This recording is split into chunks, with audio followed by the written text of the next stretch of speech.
So I bought this Accu-tek AT-380 Model 2 a couple of months ago, and I was looking around on the internet after I bought it, mistake of course, for reviews. Didn't find a single one. In fact, all I could really find was a very grainy cell phone video of some woman shooting one in a range. So may as well make the internet complete by doing a short review on video of this indifferent quality firearm.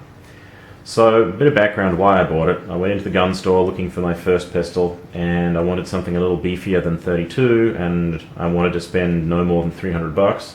My local store is a little on the expensive side. I prefer to shop there though because I want my local store to stay my local store. Anyhow, this was about $300 after tax, a little less maybe, and it looked okay in the store and I didn't know any better. So, it's single action, 380 caliber, and yep, we're safe. Now, you'll notice that I've cocked it, and because I got the safety on, there is no way of decocking it. The safety is not a decocker, so the only way of decocking it is to let the hammer drop like that. Stainless steel, fit and finish isn't great. There's some pitting here, which was there from manufacture, and the logos and such they look like they're silk screened on the side, or maybe they're etched.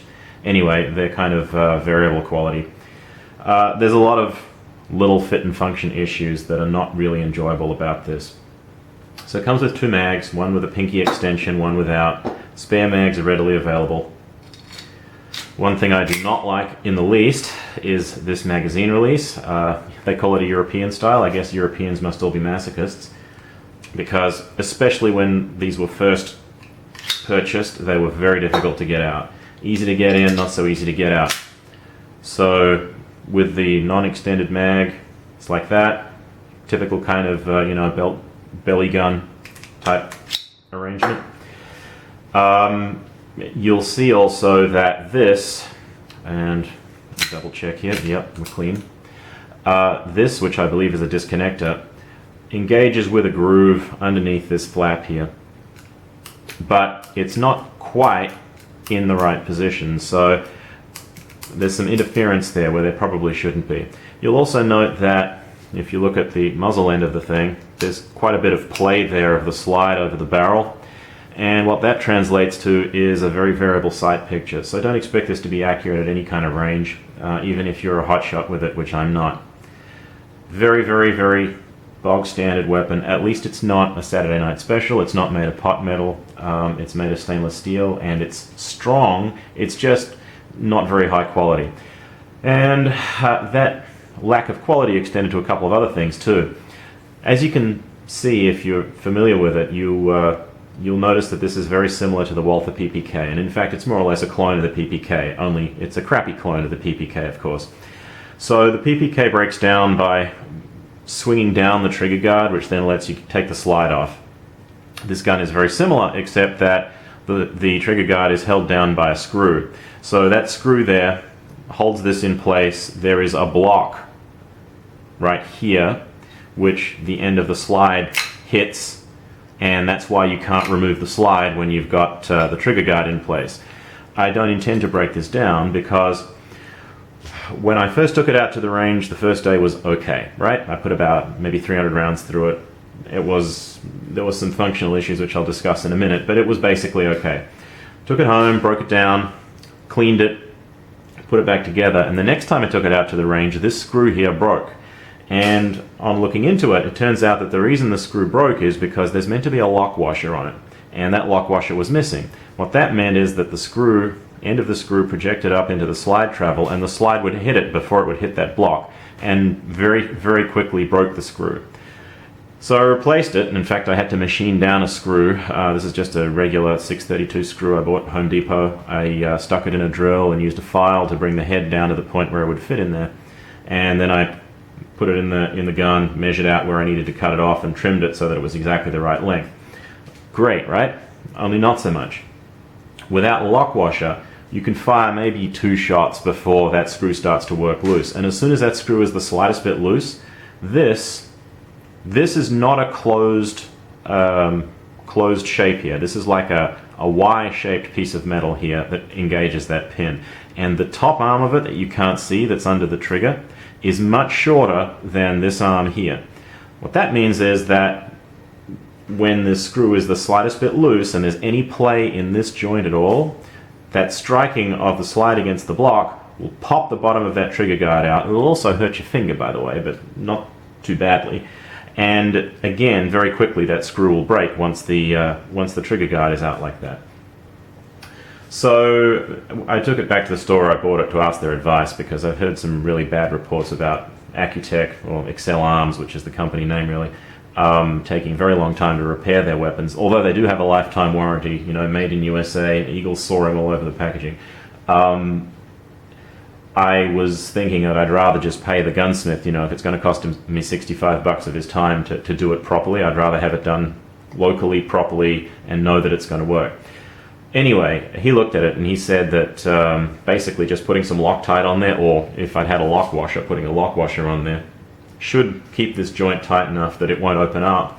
Problem is that, of course, I can't clean it without breaking that Loctite. So it looks like you basically, every time you clean this gun, you have to very carefully glue things back into position. It's not a very pleasant experience at all.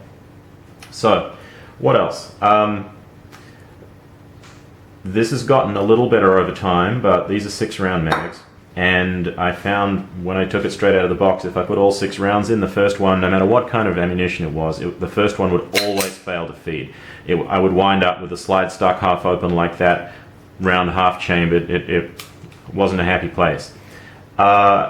Since leaving the mags loaded for a couple of days to weaken the springs a little, that seems to be a little bit better. And of course, since then, I've probably put about 500 or 600 rounds through the weapon. Other people have said that polishing the feed ramp will improve that situation. Some people have said they sanded it down, and I noticed that it is a little dull looking compared to my Taurus here. So I am going to try that. But in general, this gun only likes round nose. So, you know, your regular ball ammo, great.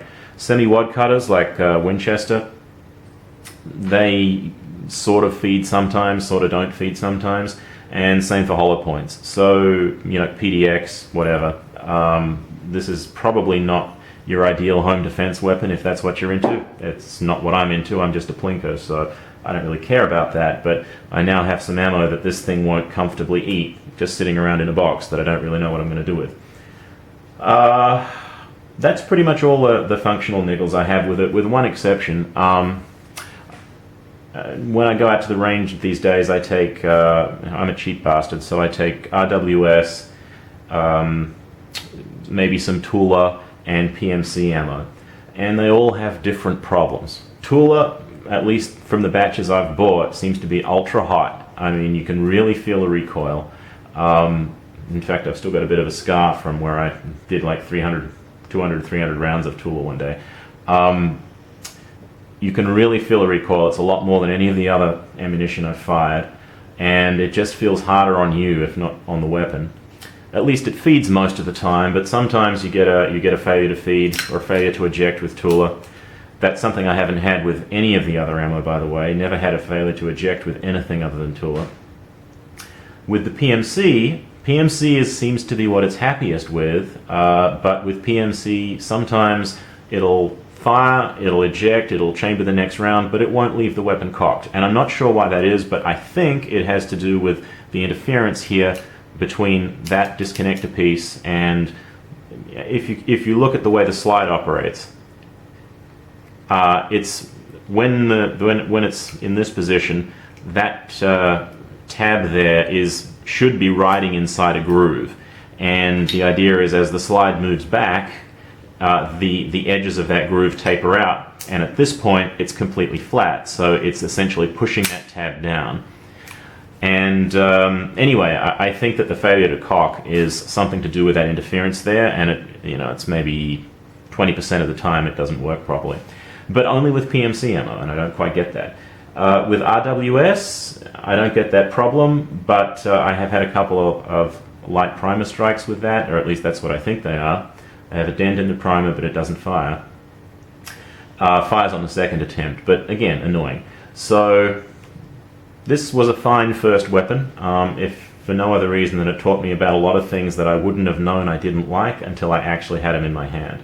So I'm not the kind of guy who sells my guns, so I'm probably just going to keep this around, put it in a cupboard, put it in a box somewhere.